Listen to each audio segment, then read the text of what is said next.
Hello, football fans. Welcome to another episode of Football Talk with John and Evan. I'm your host, John Justin Jankowski, with Evan Knows His Football Bonner. Evan, how are you? It is April 23rd, 2017. We're days away from the NFL draft. Are you excited? John, I'm sad today. I'm a sad football expert. My favorite lacrosse player retired, and I'm very sad about it. John Grant Jr. retires from the MLL today. I know no one cares, but I'm really upset about it, John. He was my favorite guy. Outside of your lax, bro, are you excited for the draft? I'm very excited, John. Well, to be honest, I'm a little nervous because the Eagles can go a couple of different ways in this draft, and I think a number of the ways could be very detrimental to the team. But I also believe that this is the most important draft the Eagles have in a very long time because you already have your franchise quarterback. You've already done the heavy lifting. Now it's about putting a team together that can win with Carson Wentz. And we don't know what's going to happen yet. But if they do this right, this team could be successful next year. If they do this wrong, they could be average for a very long time. Just because you have a franchise quarterback doesn't mean you're making the playoffs. Just ask the San Diego, now the Los Angeles Chargers, and Phillip Rivers. Now, in this episode, Evan and I are going to give our three predictions for the first round, the second round, and the third round, who the Eagles will select in those rounds. We're also going to give a little Phillies update this episode, and we're also the NFL schedule. The schedule is released, and Evan and I are just going to talk about, do you think it's a good schedule this year? Do we like that there's 3 home games in a row? Do we not like that? We're going to get all into that this episode, but we're going to get right into who we think the Eagles are going to take with the 14th pick. My first prediction is corner Marlon Humphrey, the corner from Alabama. Now, this is when we initially reviewed Marlon Humphrey, we thought there was no way he was going to be at 14, but he is slipping. He's slipping fast, and I think there's a chance he'll be at 14 if he's there. Why would the you Eagles will take him. And why would you want him, John? If he's slipping, why would you want him? Because when I don't think he should be slipping. Okay. This is a player that's long arms, physical, loves reading the screens, reads the QB so well. That's one thing I noticed. He knows where the QB is going to throw the ball. A lot of corners, they just get caught up of where the receiver's running the route. He keeps an eye on the QB. Instead of wrapping, that's one thing I watched when I watched Marlon Humphrey. I didn't like so much. Sometimes he doesn't complete a tackle because he's so focused on ripping the ball out. And this was the corner who I thought might have been the best corner in the draft, him and Marshawn Lattimore. But obviously the scouts are seeing something that's having him slip. But from what I'm seeing, I really like Marlon Humphrey. So if he's there, take him. So, Evan, who's your first pick? John, I'm disappointed in you. You just gave me a real basic vanilla pick. I mean, everyone's got a corner, John. Everyone's got a corner. Mine is one, if you've been watching the show, guys, you know who I'm about to say. John certainly knows who I'm about to say. And the last time they drafted a Tennessee volunteer defensive end, it worked out pretty dang well.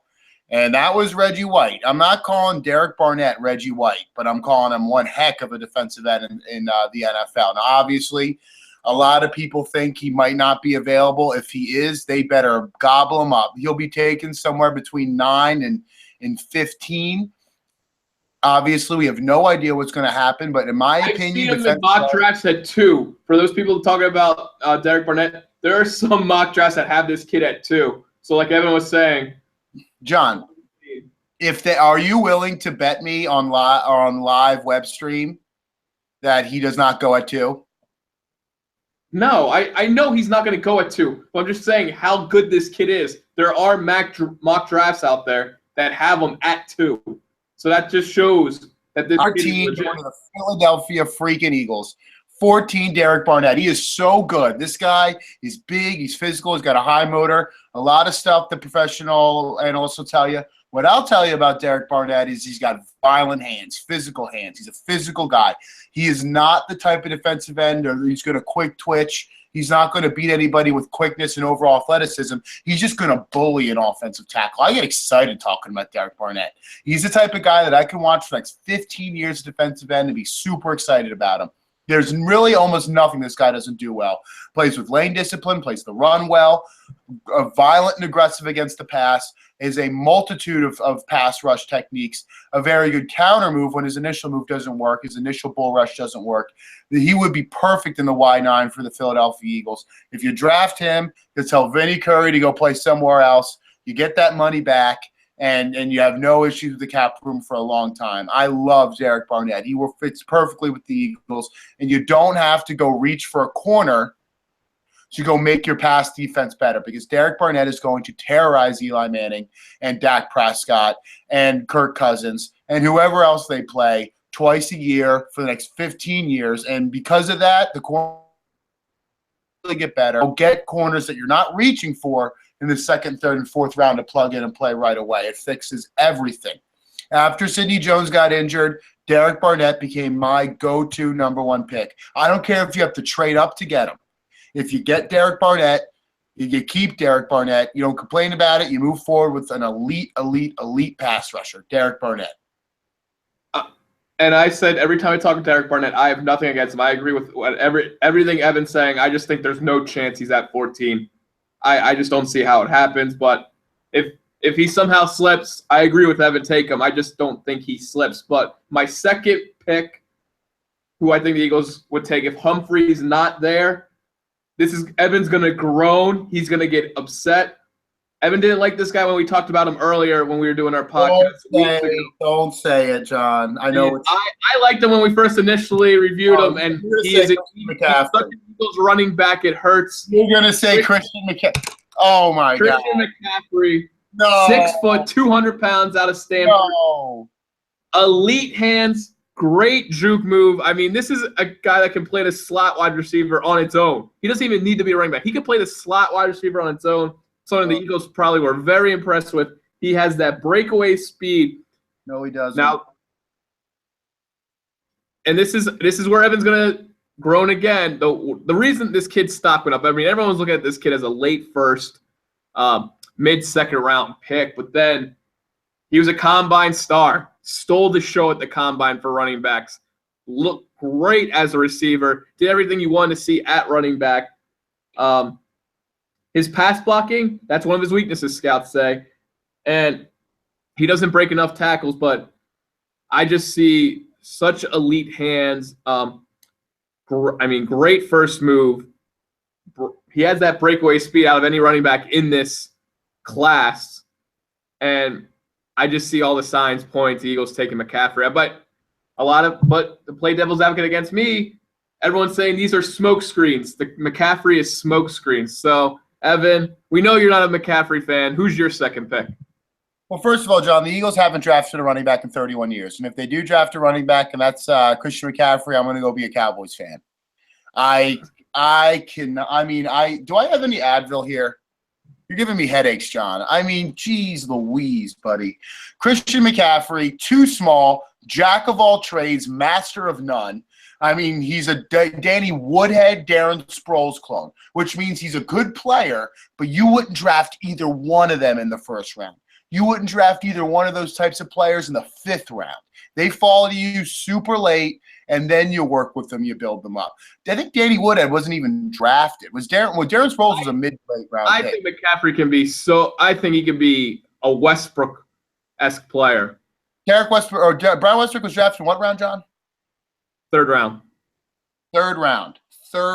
We're talking about the 14th overall pick. Yeah, but if you would redraft now, you would take Brian Westbrook in the first round without even thinking twice. No, I'd take him in the third round so I can get Lito Shepherd and Sheldon Brown in the first 2 rounds. I'm just saying, though, Brian Westbrook could have been a first-round pick. You would have been happy with it. I think I could be a first-round pick, too. It doesn't mean it's going to happen. I'm just telling you that if we end up with Christian McCaffrey, he's going to sell a lot of jerseys. Everyone's going to real hyped up, and he'll be the best player on the injured list 10 weeks out of the season because he's too small. My guy, all right? John's talking about replacing Brian Westbrook with Christian McCaffrey. Well, I would like to replace Terrell Owens with Corey Davis. I know that the Eagles just signed Alshon Jeffrey to a 1-year deal, and I'm huge on it. And I'm very much aware that they signed Torrey Smith to pretty much what boils down to a 1-year contract. However, what I'll tell you is neither of those guys are guarantees moving forward. Everyone's worried about Alshon Jeffrey not playing well, but here's another thing. If he plays too well and the Eagles can't afford him next year, you're going to want a replacement. I don't think Torrey Smith or Jordan Matthews will be the number one in year 3 for Carson Wentz. I would like it to be Corey Davis. He's physical. He's strong. He does everything well. He beats up on the Mac. I mean, he beats up on the Mac. He makes him look silly. And who else was a Mac player, John? Or a 1AA Mac? Antonio Brown, but another low-end Division I guy, Randy Moss. Another 1AA lower-end guy, Terrell Owens. I mean, stop saying 1AA. Stop saying 1AA. They're Division I. 1AA. They're Division I. I'm gonna call him 1AA. 1AA might as well be with Division II. I just want to say for the record that the MAC is. It's just a fact error that the MAC is not 1AA. This is just Evan's opinion of how he views the MAC. John gets the MAC is all about the MAC. School, everybody. John's all about the MACtion. He'll do anything to hype up the MAC. He's getting all heated because he loves the MAC. But Corey Davis, I don't like the MAC, but I love Corey Davis, Western Kentucky guy. And where did that Western Kentucky coach go, John? To Purdue. Purdue now. And who did he replace? The old Kent State coach. He's out of the league. He's out of the business now. But anyways, guys, Corey Davis, such physical upside, such dominance in that regard, runs everything well, very strong hands, very good adjustment to the football. I remember really gushing over him when we talked about him last. And this is the type of guy that can grow with Carson Wentz. If you do draft Corey Davis at 14 overall, and he could go earlier, same thing with Derek Barnett. But if you do take him at 14, I do think you ultimately have to move on from Jordan Matthews. But I don't think anybody's crying over Jordan Matthews. That spilled milk is rotten. It's bad. So let it go. It's turned. And Corey Davis would fit in beautifully with the Philadelphia Eagles, I think, and would really grow with Carson Wentz, give him another weapon to move forward with. That's actually, Evan, you took my third pick. That was mine, Corey Davis. So we can read each other. We've been doing this so long, John. We're reading each other's minds. Who do you got at 3? I'm actually going to go a similar route that you did with your first pick in Marlon Humphrey. If neither Derek Barnett or Corey Davis is available, all right, once I'm done sobbing that both those two players are gone, I would probably take Garyon Conley from Ohio State. To be entirely honest, guys, I'm not big on Garyon Conley at the 14th overall pick. I want to make that abundantly clear. He was the second corner at Ohio State. Marshawn Lattimore was the top guy. I mean, I don't like taking the second player at a position on his own college team at the 14th overall pick. However, he plays the outside well. He plays the inside well. He's very versatile in that regard. He is a plug-and-play guy at day one. I'm not really sure that he has the elite ability to be a number 1 corner, but he is somebody you can build that defensive or secondary around or start to build it with. A guy like Garyon Conley, who, again, can play the inside. He can play the outside. You already have the safeties, and I do strongly believe that Jalen Mills is a starting corner in the league, probably on the right side, the quarterback's backside. Probably won't be a front side guy, Jalen Mills, or a left corner. But I do think Garyon Conley can either be a left corner or a nickel guy. Maybe you can move him around in that respect. So you do need to eventually build that secondary up a little bit as we go through this list. I would rather do it in the second or the third round. But if my top 2 guys aren't there, I also think, guys, I will say this. I do think Derek Barnett is a little bit of a reach. I don't necessarily believe he'll be there. Realistically, I don't think he'll get past the Saints at 9. I don't think Corey Davis will be there either. They have a chance to be there now. I'm not saying I'm talking about first 1 or 2 first picks.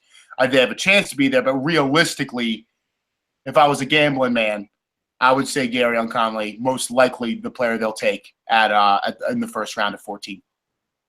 All right, we're going to switch to the second round. We're going to speed it up in a little second round. We went most in-depth in the first round because that's what everyone cares about the most. But the second round, this player I'm excited to talk about, who I think the Eagles will take in the second round. Evan and I were all hyped up when we talked about him a couple weeks ago. We're going from Ohio State's rival. We're going to Michigan. Jordan Lewis, the corner out of Michigan, 5'10", $175, corner out of Michigan, doesn't allow separation. I mean, when you talk about Michigan, all the hype goes to Jabril Peppers because he was in the Heisman race. But when you talk to scouts and coaches, some scouts and coaches had Jordan Lewis as the best defensive player. Goes for the tackle on the runs. I mean, he avoids blocks to make tackles, and that's something that really stood out to me. Knows when to turn his head. The size is going to kill him. 5'10", $175. But as Evan said in podcasts before, you can put on muscle in the NFL training program. But this kid's just a gamer. When you watch him, he's a gamer. And if you really want to be sold on Jordan Lewis, go watch his Senior Bowl film. Those one-on-one drills he did before the Senior Bowl game. That's where you're going to see Jordan Lewis shine. I mean, this kid is a football player. Like, he's everything you want to see on film. And the size is not ideal, but I think this kid can be a gamer. That's my first pick for the Eagles in the second round. Evan, who you got? Well, Jordan Lewis is my second pick in the second round. So we'll skim over it when we get to there, John. Don't let me forget. My first guy, though, is somebody who is extremely polarizing. And the only reason why I'm putting him in the second round is because I firmly believe that a team will take a chance on this player. And I also firmly believe that Joe Mixon from Oklahoma is by far the best fit for the Philadelphia Eagles at running back. It isn't Dalvin Cook. It isn't everyone's favorite player, Christian McCaffrey. It isn't Dalvin Cook. It is Joe Mixon. Now, obviously, I understand the issues off the field, and I feel uncomfortable even discussing it. I know we've said that before. It's just not our place. But from a purely football standpoint, somebody will take a chance on him early. And I know that the Eagles, or people have come out and reported, at least some people have. There are others who have disputed this claim, but there are a number of people who have said that Jeffrey Lurie has given his blessing for the Philadelphia Eagles to draft Joe Mixon. Now, he's on their board. At least at some level, he's on their board. And I'm telling you, this guy had a first-round workout. He catches the ball out of the backfield. And I said, John, if you turn on the old tapes, that this guy reminds me of Le'Veon Bell. And this week, I think it was today or yesterday, I was listening to WIP on my way to St. Joe's Prep's lacrosse practice. And who do they compare Joe Mixon to? Le'Veon Bell. I mean, you need players like this at this next level. And he has a good mix of ability to play in the slot, break out on the outside, and run the football with patience and physicality. Now, when we talk about running backs, we talk about navigation and creation. And Joe Mixon's ability to navigate through the hole and read blocks is phenomenal. And his ability to create big plays at the second level and also when the holes aren't there are second to none. On top of that, again, great catcher with his hands, runs great routes, put him in the slot, flex him to the outside, match him against linebackers and safeties, and he'll be extremely effective. He does everything that Christian McCaffrey does. He will do them at the NFL level. He isn't Mike Mamula 2.0 like Christian McCaffrey is. This is the best player at the running back position for the Philadelphia Eagles. And if someone's going to take a chance on him, it might as well be the Eagles. I know the circus will come to town in terms of the media and all that stuff, but I do believe that this player is ultimately worth it, and I do believe that this guy deserves a second chance. I just do. And I know it was awful what happened, but I also believe that this kid has made all the right decisions since then, and I believe that he will play in the NFL. And I'd rather us benefit from him playing in the NFL than him going to a division rival or somebody else and have us watch this kid rise to the top of the league because he's that good. He'd be a top 3 player any other year. Right now, the latest we have on Mixon and the Eagles, this is a Howard Eskin report about 4 days ago. Howard Eskin reported that Joe Mixon is off the Eagles board. Now, like Evan has said, there has been reports before the Eskin report that he was on the board. But the latest report I've seen from Eagles insiders and the Eagles for years, he is reporting, this is all Eskin, Mixon is off the Eagles board. Well, I do understand that, and I could totally be wrong. Obviously, if I had insider information, I wouldn't be doing this podcast. I'd be preparing for the draft at the NovaCare Center. So I could very much be wrong. but I just believe that he's such a special talent, and we might as well benefit from him being in the league because I do think he will be that good for that long. I really do. I really, really do. Now, here's my I don't know. second pick in the second round. People are going to moan when I say this guy's name because you're not seeing him on the field this year. But I'm thinking future. I mean, realistically, John, the Eagles. I know exactly. The Eagles aren't going to a Super Bowl this year, and I think this is the best. This is the player I wanted in the draft, and it's Sidney Jones, a 6 foot, 181-pound corner out of Washington. I mean, when you watch this kid, he's the best corner in the draft. No, I agree. I do. Before the Achilles, John. Before the injury, when you watch him on tape, he's the best position out of any corners once the ball's in the air. He positions himself better than any corner. The height he gets on the straight jump, so those 50-50 balls is incredible. This vision, I didn't see better vision from any corner. And one thing Evan really liked about him when we talked about him earlier was when he tackles, the helmet's on the ball and he wraps. Fundamentally tackling, you don't see that a lot. But like Evan said, tendon, how does he come back from that? And I know second round is a very high pick, but I believe he'll be ready next year. I think he'll be 100% next year. And when this was my guy, I wanted the Eagles to take all along, and you can get him not in the first round, the second round. And I don't think the Eagles are going to the Super Bowl this year. I'm taking him in the second round. Well, John, you're totally right about everything you've said, except for the tense you used. You used, current tense. You said he jumps real well. He bites the ball well. He reads the ball well. He jumped real well. He read the ball well. He tackled well, past tense. We don't know what he's going to be. And to be entirely honest, John, again, me being a high school lacrosse coach, I've coached kids who have ruptured their Achilles. And obviously we don't have the equipment and the references and the resources at St. Joe's Prep than we do, or the Philadelphia Eagles do. I'm totally aware of that. But what I can tell you is there's no way on God's green earth that he's going to be ready to go in year 2. At least if he is physically, then he won't be mentally. It usually takes about a year and a half to come back physically, and then another year for him to get over things mentally. It's really the third year we'd be looking at him to be an effective corner. And that's a long time to wait on somebody. We don't even know he'll be there physically. Now, DeMeco Ryan, John, ruptured his Achilles twice. And after the second time he ruptured his Achilles, the first time in Philadelphia, when he came back the second time, he certainly wasn't the same player that he was before. And we have to put that into consideration that you just don't know what he's going to be. Now, John, if we were talking about the fourth round, absolutely. Now, I don't know. He isn't the special athlete that Jalen Smith was coming out of Notre Dame for the Cowboys to take him in the early second round. And he has nerve damage. Now, obviously, it's a little bit more extreme, but the Achilles injury is something that, it's the Achilles, the rupturing your Achilles is basically the modern ACL tear. And what I mean by that is with today's, medical expertise, if you will, the ACL isn't what it was. Look at Adrian Peterson versus Gale Sayers in the 60s. Gale Sayers' career was over. Adrian Peterson rushed for 2,000 yards the next season when he got injured in week 17. So the ACL isn't what it used to be.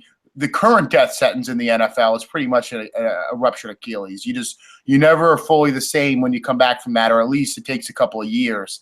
And I'm just not sold that Sidney Jones, at a position that requires you to play in space and to be explosive and to push off your Achilles all the time.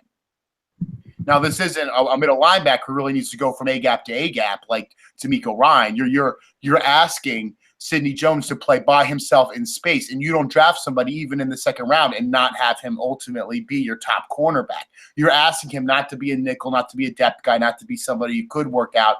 You're asking him to be a top corner in a year or two, and that's asking a lot. So I don't really agree with that, John.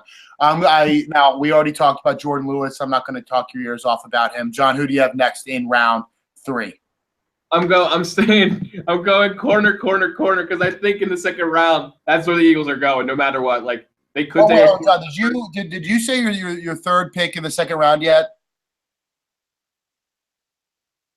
Oh, I said Corey Davis. Oh, Corey. I agreed with you. Oh no, the third pick in the second round. No, that's what I'm gonna. That's what I was about to say. I was going to say my third pick in the second round, if those two players aren't available, if Joe Mixon and Jordan Lewis aren't available, I go Dalvin Cook. He is slipping. He's slipping bad. If he gets his combine numbers were awful. I know. That's why I think he'll be there in the second round. And the combine's important, John, but Philadelphia Eagles fans who are at least a little older than us should remember Mike Mamula and should know the importance really of the combine. I mean, he puts good film on tape, and he's the best running back in Florida State history. That includes, Warwick Dunn and players of that likeness. And Dalvin Cook is still probably the best guy. Now, obviously, he's got shoulder injuries. He isn't a great pass protector, but, he's a great player. And if you don't get Joe Mixon in the second round, if it is true that he's off the Eagles board, he very well could be. Then I wouldn't mind Dalvin Cook there, because even though I'm a firm believer that the running back is probably the least important position in the NFL, even to this day, I don't care what Ezekiel Elliott and Todd Gurley did. Look at what Todd Gurley did last year when the pieces weren't around him. And, he went from a great season to a pretty average one.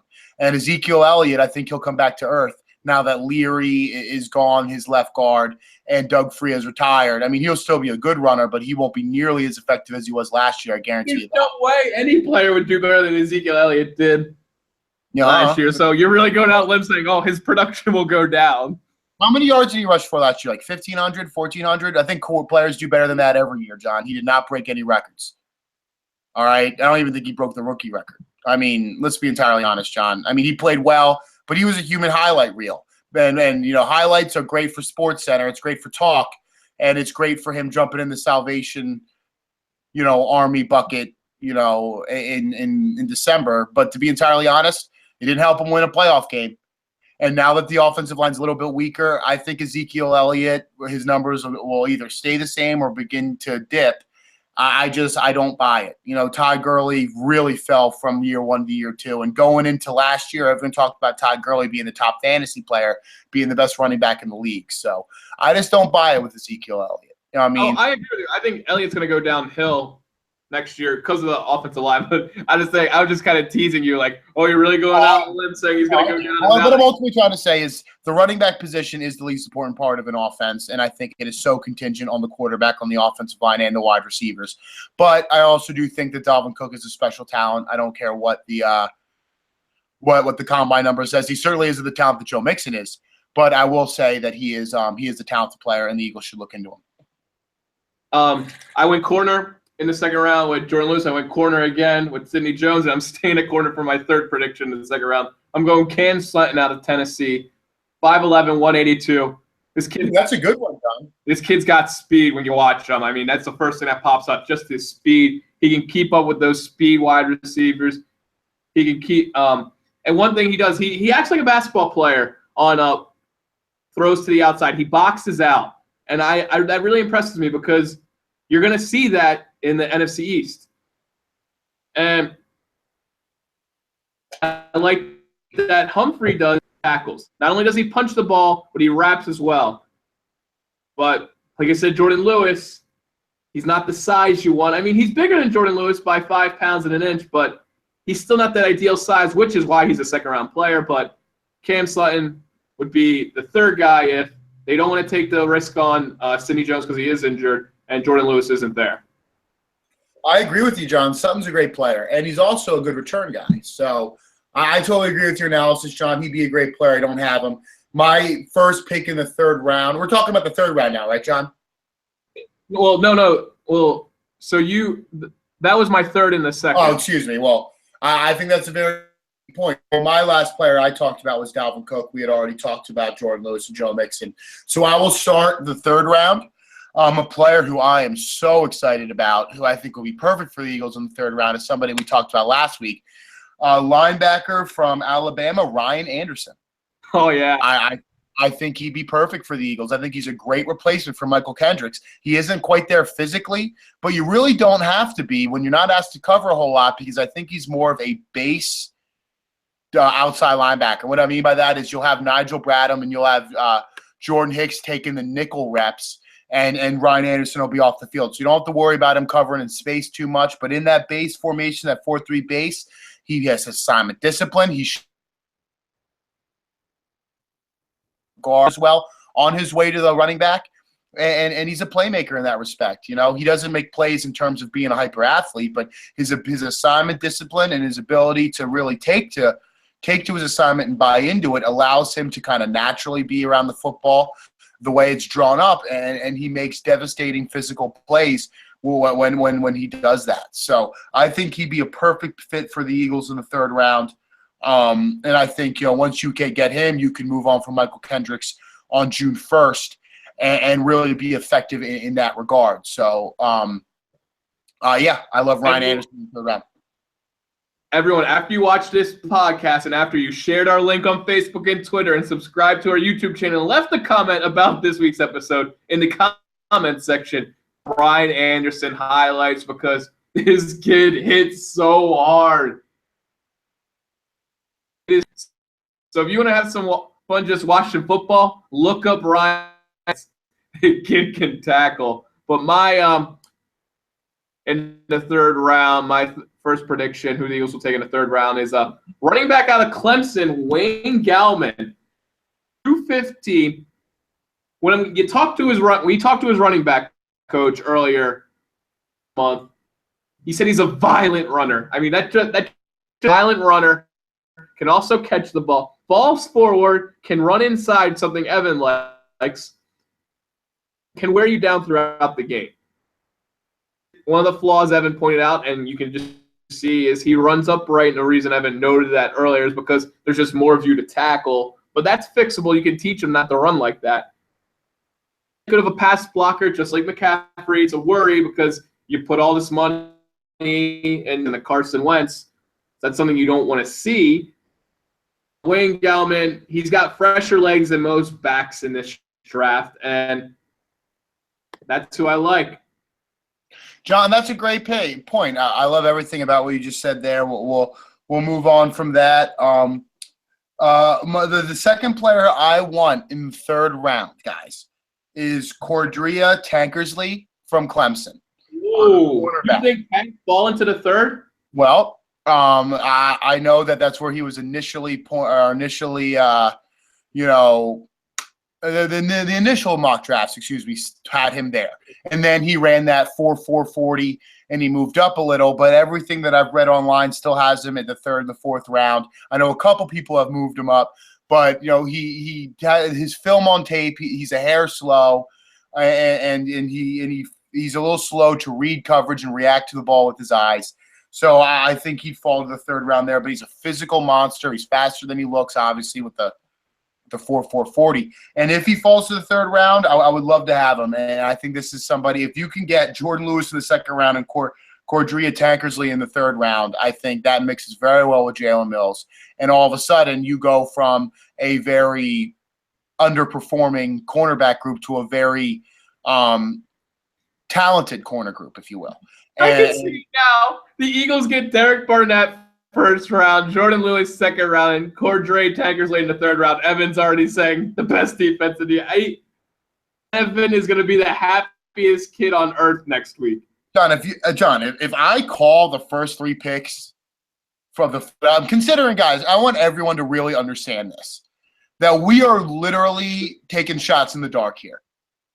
There is no way to tell actually who anyone's going to take because we would have to basically read people's minds in the first round and then do the same thing for 3 rounds. And no, I'm not saying you'd be happy because you predicted the race. John, if I guess the top 3 picks, you'd never see me again. I'd go ballistic. I'd run away to and I'd go to probably Las Vegas and become a professional gambler. Because I wasn't coming from a guessing standpoint. I was just coming from that would be a solid draft. Like that draft you'd be if that happened. Oh, isn't that what we're trying to do, John? Are we trying to pick who we want for the Eagles? I mean, that to me is, the way I see it is, you went out and you addressed your wide receivers issues. You went out and you solidified the offensive line. You even got, your veteran corner and Patrick Robinson that everybody wanted, even though he can't play. So you might as well. I mean, what is Patrick Robinson going to do? It's we No, need I'm just saying, I can't wait to do the Patrick Robinson watch for training camp and preseason. It's going to be so fun with you. It's just going to be a blast. Everyone's like, "Oh man, we need a veteran corner in the C-list free agents to make this team better." If Patrick Robinson was any good, he wouldn't have gotten his butt cut from the what, John?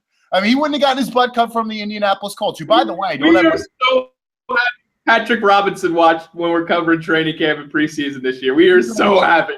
Cut. I mean, what? I mean, but the point is now you got that straightened out. The point is you need a pass rusher. You still do. And John's over there mocking me. You need a couple corners. What, John? Come on. I mean, what I'm saying here, guys, is, you've gotten pretty much everything that we thought we needed going into free agency. So you might as well go fix these other holes. And I know Derek Burnett's a little bit of a reach, but why not want this guy? Why not want him? He's beautiful. And he's a beautiful person. I want him in the first round. And if you can get Jordan Lewis in the second round, John and I both gush over this guy. He just does everything well. I mean, all Jordan Lewis does is his job. He's great. And if you can get Cordrea Tankersley in the third round, all of a sudden you're talking about an extremely talented defensive group that, they're a little green, but these are all guys who are plug and play day one, and they're all realistic. Let's be entirely honest. Cordrea Tankersley has moved up in some boards, but a lot of people still have him in the third round. NFL.com still had him in the third or fourth round, and that's after his 40-yard dash. And Jordan, I'll go to yeah, keep going. Let's keep going. I don't want to. Yeah, I talk too much. Second, third round, Rasul Douglas, 6'2", 209 corner out of West Virginia. So obviously, his size, he's much bigger than the other corners in this draft. Plays through the whistle. He doesn't give up on a play. Zone corner, which is another thing.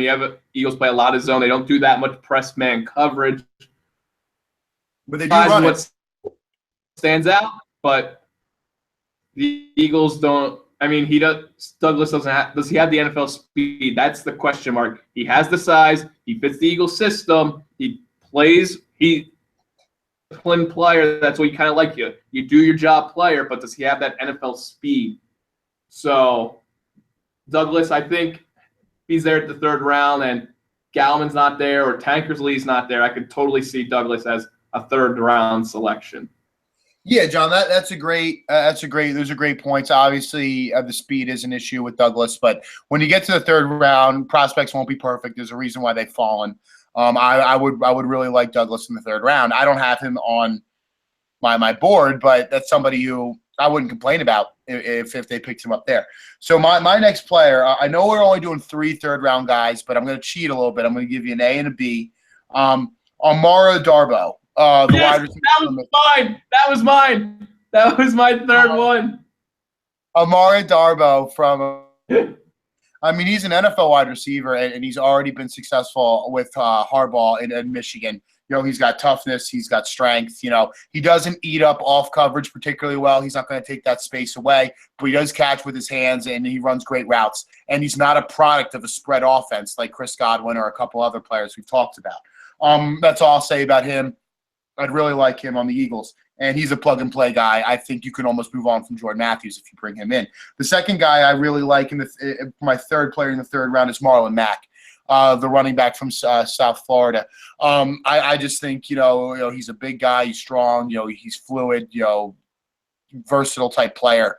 If you don't get Joe Mixon, if you don't get Dalvin Cook, like I said, the running position isn't very important, but it is important enough that you will have to address it on soon in the draft, at the top half of the draft. And I think the third round, if you don't get your 2 elite guys in the first 2 rounds, I do think Marlon Mack would be great in the third. And what I will say, guys, is I guarantee you this. In 3 years, Marlon Mack will have a better career than Christian McCaffrey. 110%. Oh, hot takes. Hot takes. You guys take this. Tweet it out. Write it on paper. Evan said it. April 23rd, 2017. Marlon Mack will be better than Christian McCaffrey. I'm not saying you're wrong. We're just gonna mark it down. Marlon Mack has the body to be an NFL player. Christian McCaffrey, first of all, if his last name wasn't McCaffrey, if he wasn't Ed McCaffrey's kid, we wouldn't be talking about him.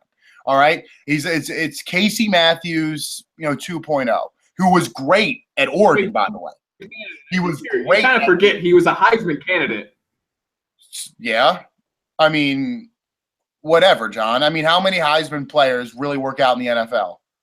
I mean, not every Heisman turns out to be great. Like Johnny Manziel, obviously, Tim Tebow. He didn't even win it. He was a candidate. I mean, what is he, first loser? I mean, congratulations. You didn't win the Heisman. Point is, Marlon Mack will eventually have a better career than Christian McCaffrey. Because here's the thing about Christian McCaffrey. Jack of all trades, master of none. All right, why would you take a running back and put him in the slot all the time? That's the first thing I hear is, oh, gee whiz, he's so good in the slot. You want a slot player, go draft a slot receiver. All right, don't draft a running back and then put him in the slot. What, Jordan? So what? You're going to draft Christian McCaffrey, change his position? Is that what you're going to do with the four? No, is this what we come to? You were saying go out and get a slot receiver. We already have a slot receiver, silly. We got Jordan Matthews. John, my head hurts from the ridiculousness of this podcast. I mean, Christian McCaffrey isn't a real running back. He isn't. He's a wide receiver who lines up at the running back position.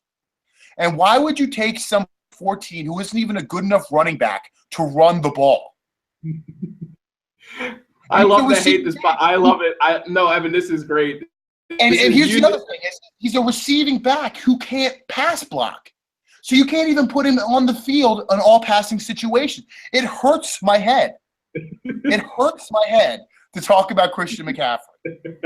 John, I'm going to leap. I'm going to use my newfound Jedi powers and force jump from Philadelphia to Cleveland so I can shake you and be like, "Wake up, John! Christian McCaffrey, play." We need a camera on you if McCaffrey goes 12, or like 11 or 10, because you'll be cheering harder than anybody in the country. You'll be cheering harder than his parents. What? I hope he goes 1 overall, because if he goes 1 overall, he's not going 14. That's what I'm saying. You were cheering at 1 through 13. You are cheering to hear McCaffrey's name. So there's no way. So there's no way. I mean, to me, it's absurdity. It is absurdity. How nervous are you? If he's still available at 14, you're going to hear that name. How worried are you? Oh my goodness, John. I think I just go into my room. I would put on my Ashley Simpson DVD, and my iPod. And I just play Ashley Simpson, and I just dance in the dark angrily, like I do when I get upset. I just listen to. Would be the nightmare situation for Evan. Available. McCaffrey's available at 14. They take McCaffrey. That's Evan's nightmare. I don't think Evan would recover. He would not recover. This is my nightmare. I mean, this is like, I feel the same way about Christian McCaffrey as I did in 2014, I think. The 14 draft when everyone was blinking Johnny Manziel to the Eagles.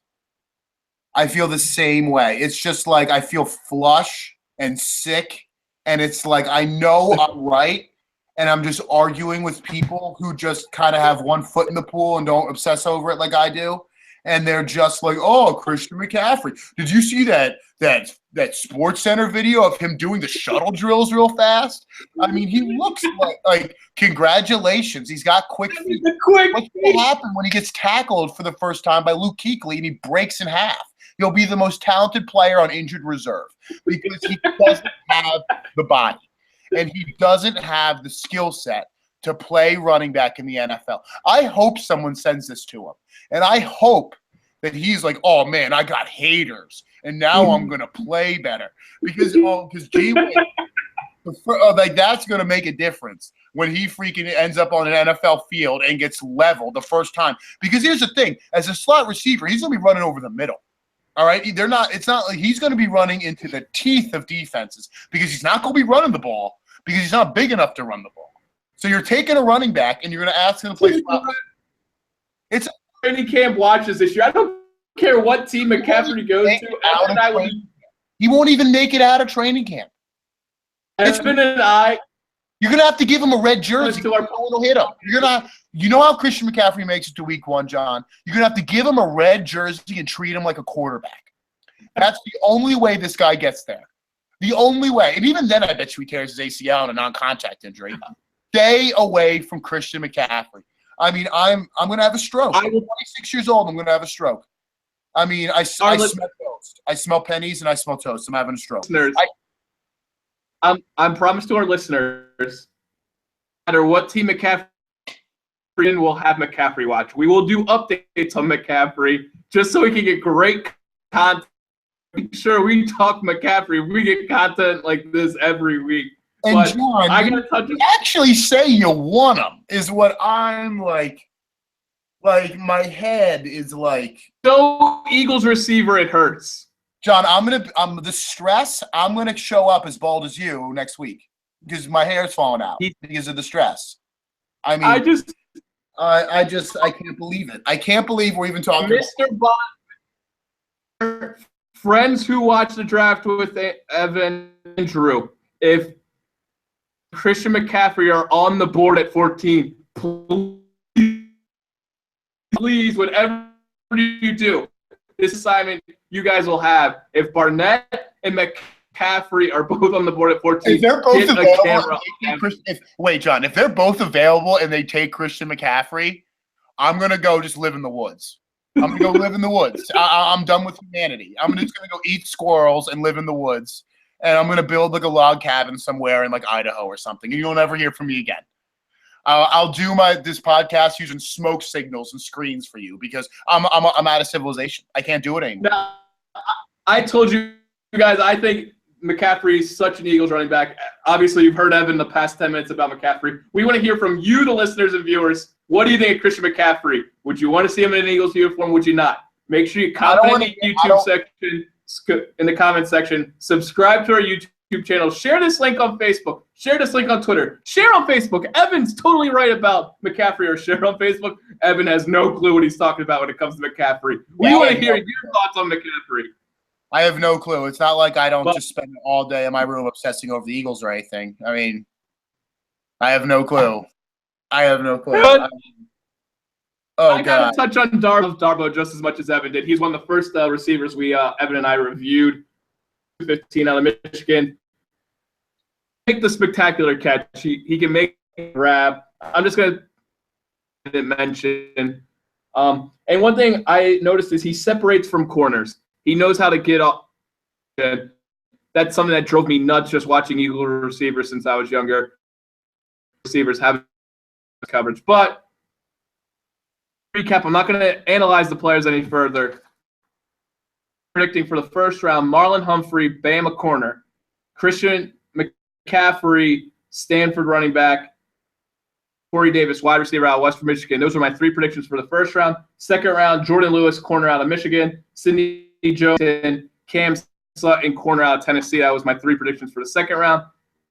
And third round prediction, running back from Clemson. Rasul Douglas, the corner from West Virginia, and Amara Darboh, the wide receiver from Michigan. Evan, just recap your 9 predictions real quick. All right, guys. So now that I've calmed down, all right, I'll give you my 9 predictions. Number 1, Derek Barnett, defensive end, University of Tennessee Volunteers. Number 2, Corey Davis, wide receiver, Western Kentucky. Number 3, Garyon Conley, cornerback, Ohio State. In the second round, first pick, Joe Mixon, running back, University of Oklahoma. Second pick, Jordan Lewis, cornerback, Michigan. The third pick, Dalvin Cook, running back, the Florida State Seminoles. Third round, Ryan Anderson. What are you laughing at? Third running back, outside linebacker, Ryan Anderson, University of Alabama. Second pick, Cordia Tankersley, cornerback, Clemson University. Third in the third round, Amara Darboh, wide receiver, University of Michigan Wolverines. And finally, the Bulls have a player, Marlon Mack, running South Florida. Those are my guys. And none of them are Christian McCaffrey. I wouldn't touch Christian McCaffrey to the fourth round. Fourth round, I'd take him. What, John? This has been the best podcast we have by far. Because you pissed me off. Because you said Christian McCaffrey in the first round. I mean, I'm having a stroke. I smell pennies. I'm having a stroke. Um, Oh my goodness. We're taking a little break from football. We're going to give a little Phillies update. Good news, Evan. The Phillies are on a 4-game win streak right now. Last week I talked about Maikel Franco isn't playing as well as I hoped him. Maikel Franco has been an RBI machine the past couple of days. Cesar Hernandez, off hitter. He's hitting above 300. He's doing what he's supposed to do. He's getting on base. Franco's hitting him in. Little bad news for the Phillies. Howie Kendrick got injured, 10-day DL. So what do they do? Next man up, Aaron Altair. And what's Aaron Altair do? He starts tearing it up. Now Aaron Altair is batting over 300. So Kendrick goes down in for him. And then Jeremy Hellickson. This dude is just pitching lights out this year. One of the best ERAs in the NL. Maikel Franco is the top guys in the NL. And Cesar Hernandez is top 4 in runs in the NL. So Phillies fan, Franco starting to hit him in. Cesar Hernandez continues to get on base. And Aaron Altair stepping up off the bench. And Hellickson, he's just pitching gems. So 4-game win streak. I don't really know much about baseball, guys. I coach high school lacrosse. I mean, I can tell you about how the Phillies are on a 4-game win streak. Evan's happy. I'm happy. I mean, I'm calming down. I'm in my happy place now. We're going to do good, the bad, and the ugly now. And I think this is going to upset Evan again because I'm going to bring up bad draft memories. Here we go. We traded up for this, bro. Jerome McDougal. Evan, what do you got on Jerome? Did you really throw out Jerome McDougal at me, John? The University of Miami's Jerome McDougal, the man who was shot in a parking lot and his career was ended. Oh man, Jerome McDougal. Well, the good about Jerome McDougal is I think about his 3rd year in the league. His 3rd year in the league, he actually had a pretty strong preseason. Wasn't strong enough because the Eagles cut him. But Draft preseason. His 3rd preseason, he actually had a pretty strong go of it. He was drafted in what 2000? He was a 1st-round pick in 2003. I think he was the first pick for the Eagles after they moved to Lincoln Financial Field. It was the same year that they traded Al Harris. You know how well that turned out. But Jerome McDougal, the good is his 3rd preseason. He put it together somewhere around 2005, 2006 for one preseason, and then he got signed by the New York Giants and then kind of fizzled out. The bad with him is, we drafted Jerome McDougal in the 3rd round. I'm the 1st round in 2003 NFL draft. It was awful. It is example of what happens when you go after combine warriors and you get locked into certain positions. And me and actually my friend Randy Tatey used to talk about this, that there are certain picks that are just Eagles picks. And Derek Barnett is one of them, a defensive end. That's a very Andy Reid Philadelphia Eagles pick. And Doug Peterson is an Andy, but he certainly would like to be. And, he coaches like he wants to be Andy Reid. That's why we throw the ball 50 times a game with a rookie quarterback. But, for me, Jerome McDougal was just an Eagles pick. They were going to pick a defensive end there just because that's just the way things are. And he clearly never worked out, could never get healthy. He got shot, and, obviously that's horrible in and of itself. But that's the reason why he never ended up on the field. It's absurd to me. It's absurd. I get all red talking about the draft. It's the same thing every year. We all know they're going to screw it up. Andrew, please, Andrew Bonner, if you're listening, Mr. Bonner, Paul Mita, anyone that's close with Evan, please have a camera on Evan for the 14th pick. Please. I'm just going to be listening to Ashley Simpson and dancing in the dark in my room to get out my angst. Yeah, that's what I'm going to do. Draft. I'll be there. So I'm going to be with the crowd. John, where's my press credential, by the way? You're going to the draft, and you're not taking me with you. I'll put on like a Doug Peterson mask and pretend to be Doug, walking around. I'll do anything to go. I'll hold your clipboard while you ask questions, John. Interview people. But anyway, you go to the park? But I have lacrosse practice. So I probably won't be able to make it anyway. But yeah, Jerome McDougal, what? Huh? Who are you watching the draft with? I can't hear you, John. One more time. the draft with. I don't think I'm going to be able to go to the draft. I've got lacrosse practice. So, With who am I going with? I'm not going to go to the draft. who are you just watching the draft with? You're watching teams only on the. I'll probably watch it by myself alone because I have no friends. Hunter and Paul Mina, make sure you watch it with Evan and get a camera on them. I will watch it alone in my room. But who's your good and the bad and the ugly for me? All right, so John, it's so funny. You and I had the exact same idea. You said Jerome McDougal. I was Toss. But you know what? I'm going to stick with it. Danny Watkins. Danny Watkins. Oh my gosh. I tell this good all the time because it's the only good I can think of. Well, he's a great firefighter. He is. Fighter. I mean, football aside, fighters, they put their bodies on the line for. So Danny Watkins being an awesome firefighter, that's going to be my good. And an awful player. The bad was not good at all. He wasn't an NFL player, and it's kind of disappointing because one of the reporters Evan and I really respected growing up was Ray Didinger. Selected Watkins. Ray Didinger was very high of him, so I had expectations of him, and he just never turned out to the player. Deliver on the field. That was my bad, and then waste of a first-round pick. In the NFL are so valuable. It's not like the NBA where only like a top 5 pick matters. No, NFL are good based on how well you select in the first round, and a waste of a first-round pick. And there's been so many wastes of first-round picks Eagle fans have seen trading after a while. So that's my good, the bad, and the ugly for Danny Watkins. Another big NFL news this past week was the NFL schedule came out, and Evan says I'm hyping this up too much, but we're not going to too much. But if you look at the schedule, you have no idea how these teams are going to turn out, any teams, but it looks like the first half is easier than the second half. The first half of the season, most of the games are away. Season, the Eagles play 3 home games and 3 away games in a row, which is annoying. But the Eagles did get at their request.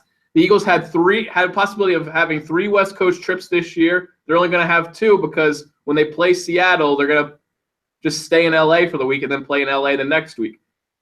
Got their request granted, but now they have to play 3 home games in a row at one point and 3 away games in a row at one point. So, Evan, what stood out to you when you saw the schedule come out?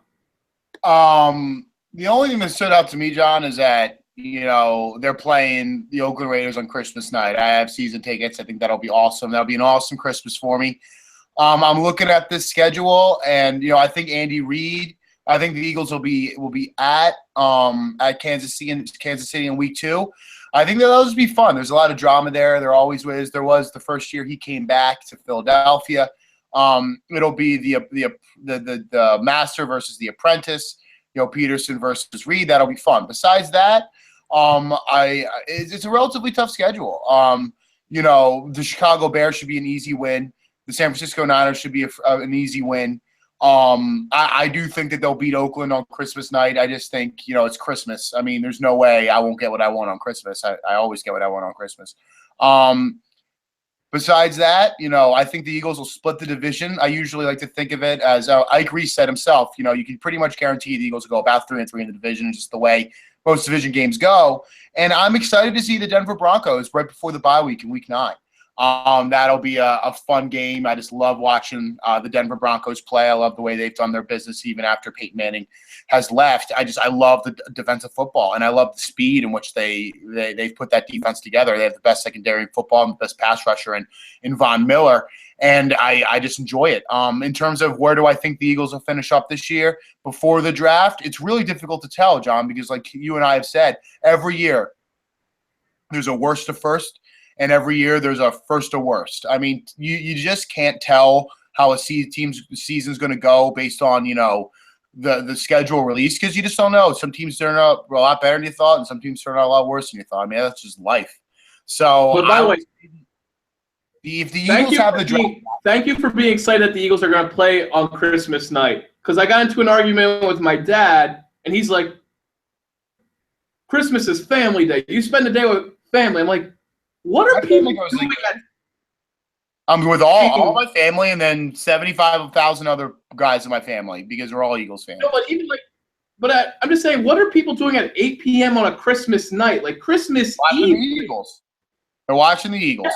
Yeah. Bang, they're watching the Eagles. That's what I'm saying. You're all about the Eagles playing on Christmas is awesome because I disagreed a lot. That was our big argument of the week. I mean, for me, it's like I'd rather go to the Eagles. To be honest with you. I mean, I love the Oakland Raiders. I love the Raiders. It's just so fun. I love the Raiders. They used to cheat, just obviously. You know, they won. Like the NFL hated them. You know, it's just good. It's good old fashioned fun. The Oakland Raiders. Now that they're good again, before they leave for the. It's funny. They finally get good again. The Oakland Raiders fans, loyal throughout the whole process. They finally get good. They get their quarterback. Now they leave for Las Vegas. You know, it's just funny how that works out. But I love the Raiders. Love their history. And I'm going to really enjoy going to that game on Christmas night because when the Super Bowl's in Vegas, we're going. You're buying. When the Super Bowl. Don't get me wrong. My high school lacrosse career is pretty lucrative, but I guess, I know. I'm saying that facetiously. I'm still living at home, but there's no way I'm buying tickets to Las Vegas Super Bowl. I mean, does it get more expensive than that? Like, I'm gonna lose all my money. I'm gonna lose all my money. Maybe we can get football talk with John and Evan credentials. We'll see. Well, John, the only way I do that is if we can stay in Reno, Nevada, so I can go hang out with my favorite police department. Reno 911, John, best show ever. You are in a rare form today. The Patrick Robinson hate, the Christian McCaffrey rant. You are in rare form, and I love it. I'm so bitter today. I mean, this is how I am all the time. I guess we've just been doing this show long enough. I'm just going to be myself from now on. But we're talking about Christian McCaffrey and Patrick Robinson. Like, these are such important freaking players to the team. Like, I mean, what are we talking about here? I mean, like, are we trying to win 3 games? Are we going to – is Patrick Robinson really going to – I mean, everyone's like, we need a veteran corner. Patrick Robinson's our veteran corner. This is a need for this team. And Christian McCaffrey and his freaking shuttle run is like his quick feet's going to save him when he catches a lame duck ball over the middle. He's just going to run around like Wile E. Coyote or the Roadrunner around all these. Wile E. Coyote. That's a great reference because that's how he does the cone drill. What do you guys think is going to happen here? He's going to get blown up to a million pieces. He does look like Wile E. Coyote on the cone drill. He really does. It's absurd to me. It's absurd. It'll be like I hope that turns into it'll be like Wile E. Coyote, John, when he's running into a tunnel and he hits a brick wall because he hit the old brick wall and he doesn't know how the Roadrunner got in. That's going to be him running into like a linebacker. And that's going to be him running into like Luke Kuechly. I know what you want. You want the Giants to take McCaffrey with their first-round pick. No, I want the Cowboys to take him. Well, I mean, they're not. They got Elliott. But hey, Jerry Jones. Giants at first round. But, John, Christian McCaffrey's a slot receiver. You know, I mean, who cares? He's a slot guy, John. And the Cowboys need a slot guy. Him and Cole Beasley. It's absurd. It's absurd. I mean, he should be. You know what Christian McCaffrey should be doing? He should be getting a degree and go getting a job somewhere on Wall Street because he shouldn't be playing in the NFL.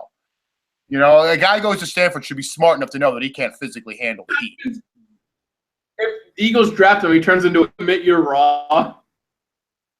If I would love to be wrong.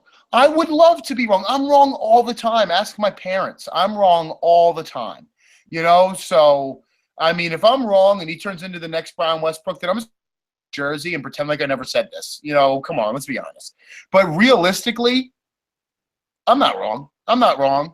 Christian McCaffrey can't play. He can't play. He can't play. He can't play. All right. All we have for this week, but it's going to be stacked. We're going to be talking about all the picks the Eagles made. Eagles made. We're Wait, gonna John, let you doing know. the jersey of the week? Are we doing the jersey of the week? That will be the main event. I'm giving the viewers an insight of what we're gonna do next week. I have a jersey. We're gonna have all the recap. That's gonna be the main event. That's gonna be the main event of this show. But I'm just gonna let you know, next week we're gonna have all your NFL draft recap that you could want. Evan and I are gonna break down each selection. We're gonna let you know where Christian McCaffrey went, each pick the Eagles made. So, and I'll give you a little insight. What was it like being a reporter at the NFL draft? This just in: Christian McCaffrey drafted by the Arena Football League. We'll end on the jersey of the week because I'm not happy with my memorabilia of the week. I had a light up Eagles hat, normal Eagles snow hat. So normal Eagles snow hat. It's got the little fluffy thing. So, John, my jersey of the week is what I actually thought to myself. This jersey is so fitting because this will be what happens if the Eagles just go for need and not for best player available, and they end up with this. McDougal, there it is.